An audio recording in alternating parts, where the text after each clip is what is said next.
اللہ کے نبی کے ایک صحابی ہیں، ان کا نام ہے حنظلہ۔ حنظلہ نام رکھتے ہیں کہ نہیں آپ لوگ؟ آپ کے گاؤں میں کسی کا نام حنظلہ ہے؟ بہت ریئر، شاید پورے گاؤں میں ایک دو لوگوں کا نام۔ جو اچھے نام ہیں، جو صحابہ کے نام ہیں، وہ نام ہم نہیں رکھتے۔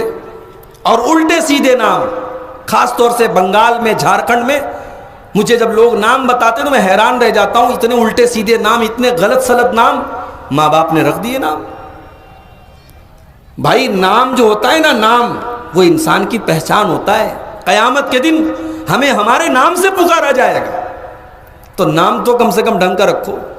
یہ گڈو، پپو، ببلو، گولو، مولو ختم کرو، یہ سب نبی کے نام پہ، صحابہ کے نام پہ اپنے بچوں کے نام رکھو۔ بڑا پیارا نام ہے حضرت حنظلہ رضی اللہ تعالیٰ۔ بچہ پیدا ہو حنظلہ نام رکھ دو۔ حنظلہ بڑے پیارے صحابی ہیں اللہ کے رسول کے۔ جب اللہ کے نبی کے اوپر قرآن اترتا تھا، اس قرآن کو لکھنے والے صحابی حضرت حنظلہ۔ حضرت حنظلہ رضی اللہ تعالیٰ عنہ ایک دن گھر سے نکلتے ہیں، راستے میں ابو بکر صدیق سے ملاقات ہوتی ہے۔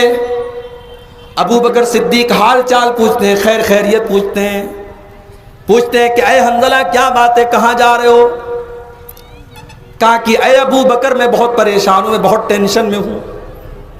کہا بات کیا ہے، کیوں ٹینشن میں ہوں، کیوں پریشان ہوں؟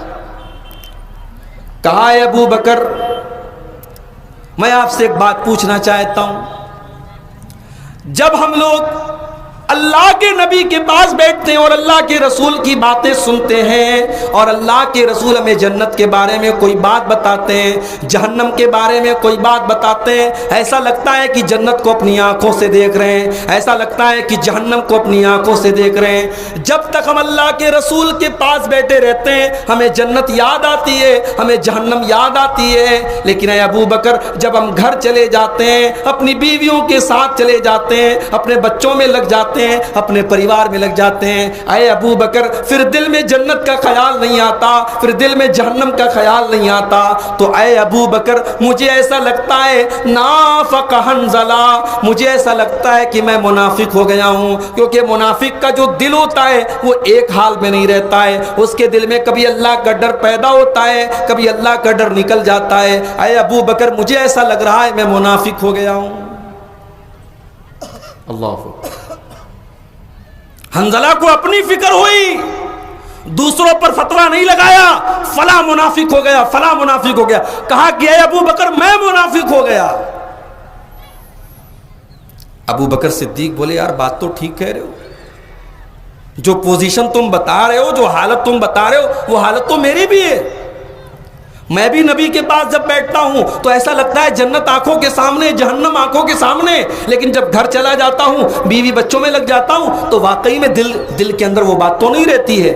تو چلو ایک کام کرتے ہیں، ہم لوگ اللہ کے رسول کے پاس چل کر کے اس مسئلے کو کلیئر کر لیتے ہیں۔ پتہ یہ چلا صحابہ کے اوپر جب کوئی پرابلم آتی تھی، جب کوئی کنفیوژن آتی تھی، جب کوئی مسئلہ آتا تھا، وہ اللہ کے نبی سے کلیئر کر لیتے تھے۔ حضرت حنظلہ اور حضرت ابو بکر یہ دونوں اللہ کے رسول کے پاس پہنچے۔ اے اللہ کے رسول ہم آپ سے ایک مسئلہ پوچھنے آئے ہیں۔ اے اللہ کے نبی جب ہم آپ کے پاس بیٹھتے ہیں اور آپ ہمیں جنت کے بارے میں کوئی بات بتاتے ہیں، جہنم کے بارے میں کوئی بات بتاتے ہیں، اے اللہ کے رسول ہمیں ایسا لگتا ہے کہ جنت ہماری آنکھوں کے سامنے، جہنم ہماری آنکھوں کے سامنے، مگر جب ہم گھر چلے جاتے ہیں، بال بچوں میں لگ جاتے ہیں، تو یا رسول اللہ پھر دل کی وہ حالت باقی نہیں رہتی ہے، دل کی وہ حالت ختم ہو جاتی ہے۔ تو اے اللہ کے رسول کہیں ایسا تو نہیں کہ ہم منافق ہو گئے؟ اللہ کے رسول نے کہا نہیں، ایسا کچھ نہیں ہے، تم منافق نہیں ہو۔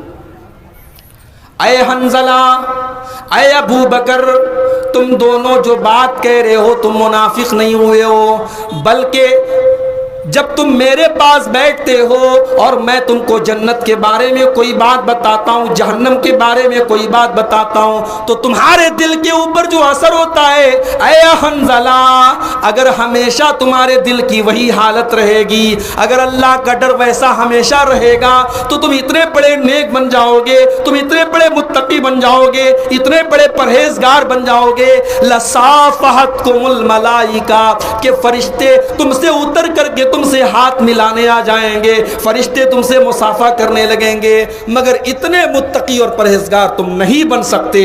دل کی حالت ہمیشہ ایک جیسی نہیں رہتی ہے، دل میں ایمان گھٹتا اور بڑھتا رہتا ہے، دل میں اللہ کا ڈر کبھی زیادہ ہو جاتا ہے، کبھی کم ہو جاتا ہے۔ لہٰذا اے حنظلہ، تم اس سے یہ مت سمجھو کہ تم منافق ہو گئے۔ تو یہ جو سماج بگڑا ہوا ہے میرے بھائیوں، اس سماج کو سدھارنے کے لیے ہمیں یہ طریقہ اپنانا پڑے گا، ہمیں اپنی فکر کرنی پڑے گی، ہمیں دیکھنا پڑے گا ہماری زندگی کیسی گزر رہی ہے، ہمیں اپنے کپڑے اور اپنے دامن اور اپنے کردار پہ جو دھبے ہیں پہلے ان کو دور کرنا پڑے گا۔